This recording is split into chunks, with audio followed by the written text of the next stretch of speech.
आलमीन वलाकिबतुल लिल मुत्तकीन वस्सलातु वस्सलामु अला सय्यिदिल अंबिया वल मुरसलीन अम्मा बअद फ़अऊज़ु बिल्लाहि मिनश शैतानिर रजीम बिस्मिल्लाहिर रहमानिर रहीम।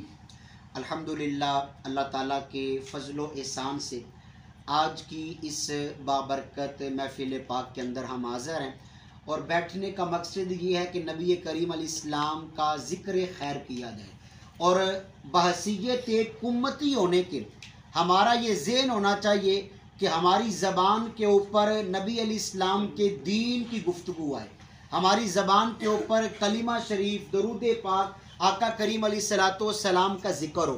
तो एक कुरान करीम की आयत है जिसमें अल्लाह ताला ने हमें गुनाहों से बचने का सबक दिया। या अय्युहल्लज़ीना आमनू तूबू इलल्लाहि तौबतन नसूहा, ए ईमान वालो अल्लाह की बारगाह में ऐसी तौबा करो। अब अल्लाह ताला फरमा रहा है कि ऐसी तौबा किस तरह की जो आगे के लोगों के लिए नसीहत बन जाए।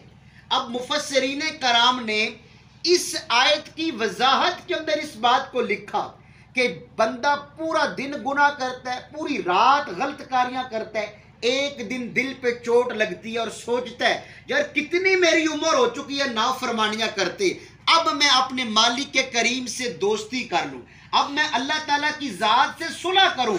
जब वो तौबा के इरादे से अपनी जबी रब की बारगाह में रख देता है, अपना माथा अल्लाह की बारगाह में टेकता है, अल्लाह ताला उसकी जिंदगी के गुनाहों को माफ फरमा देते हैं। और नबी करीम अलैहिस्सलाम की हदीस पाक है, आका फरमाते हैं अत्ताइबु मिनज़ ज़म्बि कमन ला ज़म्बा लहू, कि गुनाहों से तौबा करने वाला ऐसा है जैसे जिंदगी में कभी उसने गुनाह किया ही नहीं। और यहाँ पर एक बड़ा प्यारा वाकया हम सब के लिए बहुत बड़ा सबक है। इसके अंदर बहुत बड़े अल्लाह ताला के वली कामिल गुजरे हैं जिनका नाम हजरत सय्यिदुना इब्राहीम बिन अदहम था। और ये वो बुजुर्ग थे, ये वक़्त के बलख शहर के बादशाह थे। और आपकी तौबा का वाक़या उलमा ने लिखा कि आपने अल्लाह की तरफ रुजू कैसे किया, आपने अल्लाह की बारगाह में तौबा कैसे की। एक दिन बादशाह थे, अपने शाही महल के अंदर सो रहे थे, रात का सन्नाटा, हर तरफ खामोशी। अचानक आपके कानों ने ये आवाज़ सुनी कि बादशाह के महल की छत पे ना कोई दौड़ रहा है, दौड़ने की आवाज़ आई। आपने ऐलान किया, ज़ाहिरी तौर पे दुनियावी तौर पे बड़ी ताकत थी, वक़्त के हुक्मरान थे, ऐलान किया कि किस बंदे की जुर्रत है कि रात के सन्नाटे में बादशाह के महल की छत पे दौड़ लगाए। अल्लाह ताला की तरफ से ना गैब से कानों में आवाज़ आई, ए बादशाह मेरे ऊँट गुम हो गए, अपने ऊँट तलाश कर रहा हूँ। बादशाह ने फिर कहा कि क्या बादशाहों के महल्लात की छतों से ऊँट मिलते हैं? फिर गैब से कानों में आवाज़ आई, ए बादशाह अगर महल्लों की छतों से ऊँट नहीं मिलते तो महल के अंदर नरमो नाजुक बिस्तर पर आराम करने से अल्लाह की ज़ात भी नहीं मिलती। जब ये बात आई ना, दिल पे चोट लगी और अल्लाह की बारगाह में रुजू किया और फिर ऐसे वली कामिल बने कि लोग आपके पास आते थे तो गुनाहों से तौबा करके वापस जाते थे। एक दूर दराज इलाके का रहने वाला बंदा हजरत इब्राहीम बिन अदहम की बारगाह में आया। आगे कहता है, हजरत साहब बड़ा दूर का सफर किया है आपसे मुलाकात के लिए। आपने फरमाया मुलाकात हो गया, कोई हुक्म मेरे लायक? उसने कहा हुक्म कोई नहीं हजरत साहब, अर्ज है कि मैं बड़ा गुनाहगार हूँ, मेरे दिन भी गुनाहों में गुजरते हैं, मेरी रातें भी गुनाहों में गुजरती हैं, कोई ऐसा कोई वजीफा बताएं, कोई ऐसा नुस्खा, कोई ऐसी दवाई दें मैं गुनाह छोड़ दूं, गुनाहों से बच जाऊं, यानी गुनाहों का कोई इलाज बताएं। अल्लाह के वली हजरत इब्राहीम बिन अदम ने पता क्या फरमाया, आपने 5 से 6 किस्म के इलाज उस बंदे को बताए। और यकीन करें ये जो इलाज है ना, मैं क्या, आप क्या, हमारे बुजुर्ग क्या, हर बंदे के लिए दिल के कानों से सुनने वाले हैं। आपने फरमाया कि ए बेटे अगर गुनाह करने को दिल करे तो गुनाह कर लेना, लेकिन अल्लाह तबारक व ताला के वतन से बाहर निकल जाना। कहते हैं हजरत कैसी बात करते हैं, मशरिक मगरिब शमाल जनूब दुनिया के जिस कोने में जाऊंगा अल्लाह का वतन है, अल्लाह का मुल्क है, मैं अल्लाह के मुल्क से बाहर नहीं निकल सकता। फरमा कोई बात नहीं। दूसरा इलाज, गुनाह करने को दिल करे तो गुनाह कर लेना, अपने आप को इतना छुपाना कि अल्लाह तुझे देख ना सके।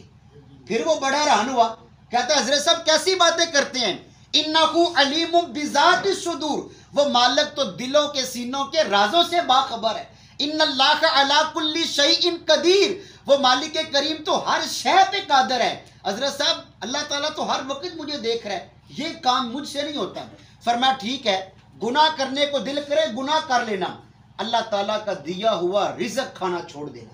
कहते हैं हजरत कैसी बात करते हैं, अल्लाह का रिज़्क छोड़ूंगा तो किसका खाऊंगा। उसी मालिक के करीम ने अनाज उगाए, पानी बरसाया, कितनी नेमतें हैं, और मरण तक पूरी दुनिया रब का दिया खा रही है ना, मैं अल्लाह का रिज़्क नहीं छोड़ सकता। फरमा कोई बात नहीं। चौथा इलाज, अगर गुनाह करने को दिल करे तो गुनाह कर लेना। जब हजरत इज़राइल अलैहिस्सलाम तुम्हारी रूह कब्ज करने के लिए आए ना, रब के फरिश्ते से कहना कि हजरत साहब मैं नहीं मरना चाहता, मरने से इनकार कर देना। कहते हैं आप अजीब अजीब मुझे इलाज बताते हैं, मेरी क्या मजाल कि अल्लाह के फरिश्ते के सामने मुंह खोल सकूं और मौत की मोहलत मांग सकूं। आपने फरमाया कोई बात नहीं। पांचवा इलाज, गुनाह करने को दिल करे तो गुनाह कर लेना। जब तुझे कब्र के अंदर रखा जाए, जब तू कब्र के अंदर आ जाए, और उस वक्त जब अल्लाह के फरिश्ते मुनकर नकीर तेरी कब्र में हिसाब किताब लेने के लिए आए ना, कब्र के अंदर रब के फरिश्तों के सामने इनकार करना, कहना मैं तुम्हारे सवालों के जवाब नहीं दूंगा। कहता है हजरत साहब बड़ी अजीब नसीहतें करते हैं, कब्र में मेरी कौन सुनेगा, रब के फरिश्तों के सामने कैसे मैं लब हिला सकूंगा। फरमाया बेटा फिर मेरे पास एक ही इलाज रह गया आखिरी, अगर गुनाह करने को दिल करे तो गुनाह कर लेना। जब कयामत का दिन हो ना, अल्लाह पाक ये ऐलान फरमाए इस बंदे ने दुनिया में रह के मेरी खातिर कोई काम नहीं किया, ये गुनाह ही करता रहा, नाफरमानियां करता रहा, ऐ फरिश्तों इसे जहन्नम की आग में फेंक दिया जाए, तो रब की बारगाह में कहना या इलाहुल आलमीन मैं जहन्नम में नहीं जाना चाहता। कहता है हजरत साहब फरिश्ते तो दूर, अब अल्लाह की बारगाह में सवा नेज़े पे सूरज कयामत के दिन होगा, तांबे की तरह दहकती हुई तपती हुई जमीन होगी, मैं कैसे लब ला सकूंगा। हजरत इब्राहिम बिन अदम ने पता क्या फरमाया, फरमाया बेटे देख तेरी कितनी बारीक हालत है, तेरी कितनी कमजोर कैफियत है, ना तो अल्लाह के मुल्क से बाहर निकल सकता है, ना अल्लाह ताला से अपने आप को छुपा सकता है, ना रब का दिया हुआ रिस्क छोड़ सकता है, ना मौत की मोहलत ले सकता है, ना कब्र में फरिश्तों के सवालों के जवाब दे सकता है, और ना कयामत के दिन जहन्नम में जाने से इनकार कर सकता है। फिर तुम्हारे लिए बेहतर है तू गुनाह करना ही छोड़ दे। आपकी इन नसीहतों का उस बंदे पे ऐसा असर हुआ कि उस बंदे ने रब की बारगाह में तौबा कर ली। हमारे बुजुर्गों ने तो हमें यार इतनी बातें समझाई, आज कमी हमारे अंदर है, हम दीनदार नहीं बनते, आज हम दीन का मजाक उड़ाते हैं। यकीन करें अगर किसी से कहें यार नमाज पढ़ो, कुरान पाक की तिलावत करो, हकूकुल्लाह की पहचान करो, हकूकुल इबाद को अदा करो, आगे से पता है क्या जवाब मिलता है, तूने अपनी कब्र में जाना है, मैंने अपनी कब्र में जाना है। लेकिन कभी हमने गौर किया जब कब्र के मामलात बंदा देखता है ना, फिर बंदा कहता है मौला थोड़ा सा वक्त मिल जाए तेरी बारगाह में तौबा कर लूं।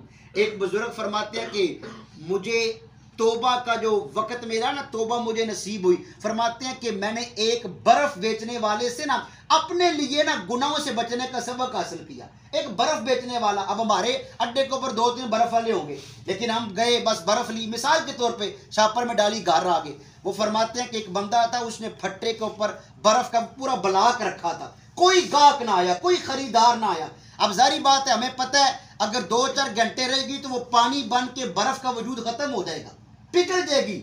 अब वो बार बार जब देखता है ना कोई बंदा बर्फ खरीदने नहीं आ रहा, तो वो बुजुर्ग फरमाते हैं मैं करीब से गुजर रहा था, उसने एक ना ऐलान करना शुरू किया, कहता है लोगों मेरे ऊपर रहम करो, मेरी मदद करो, मेरा सरमाया पिघल रहा है, मेरा सरमाया खत्म हो रहा है। फरमाते हैं कि मैं जब उसने अपनी बर्फ के वाले से कहा कि मेरा सरमाया खत्म हो रहा है, अगर तुम नहीं खरीदोगे ये पानी बन के जाया हो जाएगी, आज मैं अपने बीवी बच्चों का रिस्क नहीं कमा सकूंगा। फरमाते हैं उस बंदे को देख के मेरे दिल में बात आई, हमने आखिरत के लिए क्या सरमाया इकट्ठा किया, आज हमारा भी तो सरमाया जाया हो रहा है ना। एक नेकी का काम करते हैं 10 गुना करते हैं, अगर नेकी कर ली हमारे ज़हन के अंदर फिर शैतान बात डालता है, भाई तू तो तहज्जुद पढ़नी शुरू कर दिया, बड़ा नेक है, अब पता जी पूरे मोहल्ले में पता चलना चाहिए फला बंदा बड़ा नेक हो गया। अल्लाह ताला को वो अमाल बड़े पसंद हैं जो खुफिया तौर पे पोशीदा तौर पे किए जाएं। तो ये चंद एक बातें अल्लाह ताला की बारगाह में तौबा की नीयत से की कि हम सारे अपने मालिक के करीम से राजी हो।